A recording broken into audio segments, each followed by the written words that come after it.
ನಿನ್ನೆ ಏನು ತಾಲೂಕ್ ಪಂಚಾಯತಿ ಮುಂದುಗಡೆ ಏನು ಪ್ರತಿಭಟನೆ ಆಯಿತು ಆ ವಿಚಾರವಾಗಿ ಟೋಟಲ್ ಆಗಿ ತಹಸೀಲ್ದಾರ್ನ ಏನು ಯಾವ ರೀತಿ ಮಾತಾಡ್ತರು, ತಹಸೀಲ್ದಾರ್ ಮತ್ತು RI ಮತ್ತು ಸೆಕ್ರೆಟರಿಗಳೇ ಎಲ್ಲ ಬ್ಲಾಕ್ ಮೇಲ್ ಮಾಡೋ ಒಂದು ಹುನ್ನಾರ ಆಗಿದೆ. ಅದಕ್ಕೆ ಕಾರಣ ಏನಂತ ಹೇಳಿದ್ರೆ, ನಂದು ಸರ್ವೆ ನಂಬರ್ 13/1 ಅರಳಿಕೊಂಡ ತಾಲೂಕಿನಲ್ಲಿ 24 ಗುಂಟೆ ಜಮೀನಿತ್ತು. ಅದರಲ್ಲಿ ನಾವು 10 years ಬ್ಯಾಕ್ ಪರ್ಚೇಸ್ ಮಾಡಿದ್ವಿ ಲ್ಯಾಂಡ್. ಭೂ ಪರಿವರ್ತನೆ ಆಗಿದೆ, DC ಕನ್ವರ್ಷನ್ ಮಾಡಿದ್ದಾರೆ. ಅದಾದಮೇಲೆ petrol bunk NOC 10 department NOC ಕೊಟ್ಟಿದ್ದಾರೆ. ಎಲ್ಲ ಗ್ರಾಮ ಪಂಚಾಯತಿ ತಹಸೀಲ್ದಾರ್ ಎಲ್ಲ NOC ಕೊಟ್ಟಾದಮೇಲೆ ನಾವು ಕೆಲಸ ಸ್ಟಾರ್ಟ್ ಮಾಡೋಕ್ಕೆ ಹೋದಾಗ ನಮ್ಮನ್ನು ಬ್ಲಾಕ್ ಮೇಲ್ ಮಾಡೋದಕ್ಕೆ ಇಲ್ಲಿ ಮುತ್ತುಕೃಷ್ಣ ಮತ್ತು ಚಂದ್ರಕಲಾ ಆ ಕುಟುಂಬದವರು 1 ವರ್ಷದಿಂದ ನಮ್ಮ ಕಿರುಕುಳ. ಅದೇ ಥರ ಸುಮಾರು ನಮ್ಮ ಸುತ್ತಮುತ್ತ ಆಗಲೆಲ್ಲ ಕಿರುಕುಳ ಕೊಟ್ಟು ಯಾವಾಗಲೂ ಬ್ಲಾಕ್ ಮೇಲ್ ಮಾಡಿದೆ. ಇದ್ರ ಸಲುವಾಗಿ ಪೊಲೀಸ್ ಸ್ಟೇಷನ್ ಕಂಪ್ಲೇಂಟ್ ಕೊಟ್ಟಿದ್ದೀವಿ. ಮತ್ತು ಅವರೇ ನಮ್ಮ ಕಬಳಿಕೆ ಮಾಡ್ತಾ ಇದೆ ಅಂತ ಹೇಳ್ಬಿಟ್ಟು ತಹಸೀಲ್ದಾರ್ಗೆ ಲೆಟ್ರ್ ಕೊಟ್ಟಾದಮೇಲೆ ತಹಸೀಲ್ದಾರ್ ಪೊಲೀಸರು ಸರ್ವೇಯರೆಲ್ಲ ಬಂದು ಸರ್ವೆ ಮಾಡಿ ಸರ್ಕಾರ ರಿಪೋರ್ಟ್ ಕೊಡ್ತಾರೆ. ಅದಾದಮೇಲೆ ಇವನು ಪೊಲೀಸ್ ಕಂಪ್ಲೇಂಟ್ ಕೊಟ್ಟಿದ್ದು. ಪೊಲೀಸ್ ಕಂಪ್ಲೇಂಟ್ ಬಂದಾಗ ಸರ್ಕಾರ ಇನ್ಸ್ಪೆಕ್ಟರ್ ಈ ಕುಟುಂಬದವರೆಲ್ಲ ಸೇರಿ ಮುಚ್ಚಳಿಕೆ ಬರ್ಕೊಟ್ಟು ಎಲ್ಲ ದಾಖಲಾತಿದೆ. ಮುಚ್ಚಳಿಕೆ ಬರ್ಕೊಟ್ಟಾಗ ನಾವೇನಾದ್ರೂ ತಂಟೆಗೆ ಹೋಗೋದಿಲ್ಲ, ನಾವು ಹೋದರೆ ನಮ್ಮಲ್ಲಿ ಕಾನೂನು ಕ್ರಮ ತಗೊಳ್ಳುತ್ತೆ ಅಂತ ಬರ್ಕೊಟ್ಟು ಆವಾಗ ರಿಕ್ವೆಸ್ಟ್ ಮಾಡಿಕೊಂಡು ಸರ್ಕಲ್ ಇನ್ಸ್ಪೆಕ್ಟರ್ ರಿಕ್ವೆಸ್ಟ್ ಮಾಡ್ಕೊಂಡಾಗ ನನಗಿನ್ನೊಂದು ವಾರ ಟೈಮ್ ಕೊಡಿ ಅಂತ ಹೇಳಿದ್ರು. ವಾರ ಎಲ್ಲ ಬಿಡಿ 10 ದಿನ ಟೈಮ್ ತಗೊಳ್ಳಿ ಅಂತ 10 ದಿನ ಟೈಮ್ ತಗೊಂಡು DDLರಿಂದ ತಹಸೀಲ್ದಾರ್ ಒಂದು ಲೆಟರ್ ಏನು ನಮ್ಮ ಗಮನಕ್ಕೆ ಬರೆದಿಲ್ಲ, ಸ್ಕೆಚ್ ಮಾಡಿದ್ದಾರೆ, ನಾವು ಸ್ಪಾಟಲ್ಲಿ ಇರಲಿಲ್ಲ, ಈ ಸ್ಕೆಚ್ಚನ್ನು ರದ್ದುಪಡಿಸಿ ಅಂತ ಹೇಳ್ಬಿಟ್ಟು ಒಂದು ಲೆಟರ್ ಹಾಕಿಬಿಟ್ಟು DDLರಿಂದ ತಹಸೀಲ್ದಾರ್ಗೆ.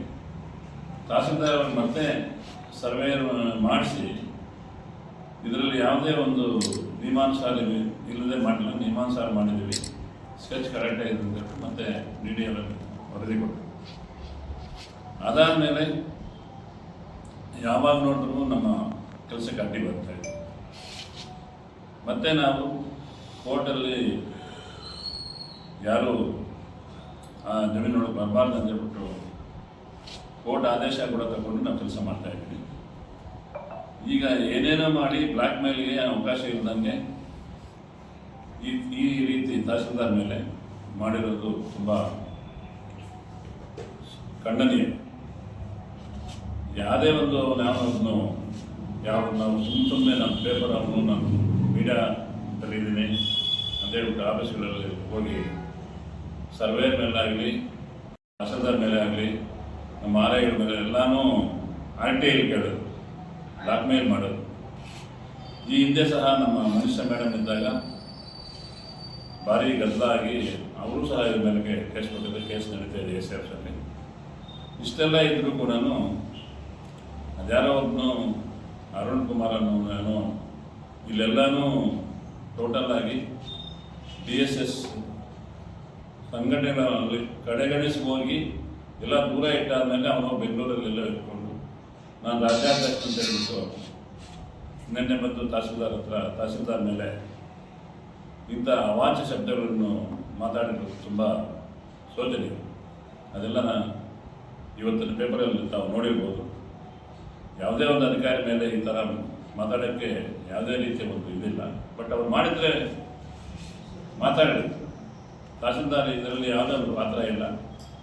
ಮತ್ತು ಇವತ್ತು ಕೂಡ ತಹಸೀಲ್ದಾರ್ ಬಂದು ಈಗ ಸ್ಥಳ ತನಿಖೆ ಮಾಡಿ ಬೌಂಡ್ರಿ ಕಲ್ಲು ಫಿಕ್ಸ್ ಮಾಡಿ ಬಂದರೆ ನಾವು ಯಾವುದೇ ರೀತಿ ಉತ್ತುವರಿ ಆಗಿಲ್ಲ. ನಮ್ಮ ಹತ್ರ ಬ್ಲ್ಯಾಕ್ ಮೇಲ್ ಮಾಡೋದಕ್ಕೆ ಅವಕಾಶ ಇರೋದಕ್ಕೆ ಇದೆಲ್ಲ ಹುನ್ನಾರ ಮಾಡ್ತಾಯಿದ್ದಾರೆ. ಇಂಥ ಏನು ನೀವು ಪತ್ರಿಕಾ ಮಾಧ್ಯಮದ ಮುಖಾಂತರ ನಾವು ಕೇಳ್ಕೊಳ್ಳೋದೇನೆಂದರೆ, ಇಂತಹ ಒಂದು ಕೆಟ್ಟ ಹುಡುಗರನ್ನು ಸಮಾಜದಲ್ಲಿ ದೂರ ಇಡಬೇಕು. ಮತ್ತೆ ನಾನು ಕಂಪ್ಲೇಂಟ್ ಕೂಡ ಕೊಟ್ಟಿದ್ದೀನಿ. ಇವ್ರ ಮೇಲೆ ಸುಮಾರು ಕೇಸ್ಗಳಿದ್ದಾವೆ, ಅದರ ಮೇಲೆ ಎಲ್ಲ ಕೇಸ್ ನಡೀತಾ ಇದ್ದಾವೆ. ಮತ್ತು ನಮ್ಮ ಮುದ್ರಣಹಳ್ಳಿಯಲ್ಲಿ ಒಬ್ಬರು ಲಕ್ಷ್ಮಣ ರೆಡ್ಡಿ ಅವರ ಮೇಲೆ ಅಟ್ರಾಸಿಟಿ ಕೇಸ್ ಕೊಟ್ಟು ಸತ್ತೋದ್ರು. ಇವ್ರು ಇದೇ ಕೆಲಸ, ಬೇರೆ ಕೆಲಸ ಇಲ್ಲ. ಹೀಗಾಗಿ ಇರೋದ್ರಿಂದ ಏನು ನಾವೀಗ ಪೆಟ್ರೋಲ್ ಬಂಕ್ ಮಾಡ್ತಾ ಇದ್ದ ಜಾಗದಲ್ಲಿ ಯಾವುದೇ ಒಂದು ಒತ್ತುವರಿ ಆಗಿಲ್ಲ. ಏನು ಭೂ ಕಬಳಿಕೆ ಅಂತ ಹೇಳಿದ್ರೆ ಭೂ ಕಬಳಿಕೆ ಮಾಡೋದಕ್ಕೆ ನಮ್ಗೆ ಪರ್ಟಿಕ್ಯುಲರಾಗಿ ಅವ್ನು ಕರೆದು ಹೇಳಿದ್ದೀವಿ, ನಮಗೇನು ಒಂದು ಇಂಚು ನಮ್ಗೆ ಬೇಕಾಗಿಲ್ಲಪ್ಪ ಅಂತೇಳಿ ಹೇಳಿದ್ರು ಕೂಡ ಅವರು ಟೋಟಲಾಗಿ ಈಗೇನು ಏನೇನು ಈಗ ನಡೀತಾ ಇದೆ ಆ ಕಡೆ ಎಲ್ರಿಗೂ ಗೊತ್ತಿದೆ. ಎಲ್ಲ ಅಧಿಕಾರಿ ನಮ್ಮ ಮಹೇಶ್ ಮೇಲೆ 4 ಕೇಸ್ ಆಗಿದೆ, ಮತ್ತು ಸರ್ವೇಯರ್ ಸೂಪರ್ಡೆಂಟ್ ಮೇಲೆ, ADLR ಮೇಲೆ. ಅದು ನಿಮ್ಗೆ ಗೊತ್ತಿದೆ ವಿಚಾರನೇ ಇಲ್ಲ, ಗೊತ್ತಿಲ್ಲ, ನಿಮಗೆಲ್ಲ ಗೊತ್ತಿರಬೇಕು ಅನಿಸುತ್ತೆ. ಕೇಸ್ ನಡೀತಾ ಇದೆ. ಹಾಗಾಗಿ ನಾವು ನಿನ್ನೆ ಕಂಪ್ಲೇಂಟ್ ಕೂಡ ಕೊಟ್ಟಿದ್ದೀವಿ. ಏನು ಇವನ್ನು ಗಡೀಪಾರು ಮಾಡಬೇಕಂತ ಹೇಳ್ಬಿಟ್ಟು ಏನು ಬುದ್ಧಕೃಷ್ಣ, ಚಂದ್ರಕಲಾ, ಶ್ರೀನಿವಾಸು ಅವ್ರ ಕುಟುಂಬದವರೆಲ್ಲ ಸೇರಿದೆ. ಈ ಕೆಲಸ ಬಿಟ್ಟರೆ ಬೇರೆ ಇಲ್ಲ. ಇಂಥವ್ರಿಗೆ ಸಪೋರ್ಟ್ ಮಾಡಿದ್ರು ಅವನು ಅರುಣ್ ಕುಮಾರ್. ಹೀಗಾಗಿ ನಿನ್ನೆ ಮಾಡಿರೋದ್ರಲ್ಲಿ ತುಂಬ ಶೋಚನೀಯ. ಇದು ಮಾಡಬಾರ್ದಾಗಿತ್ತು.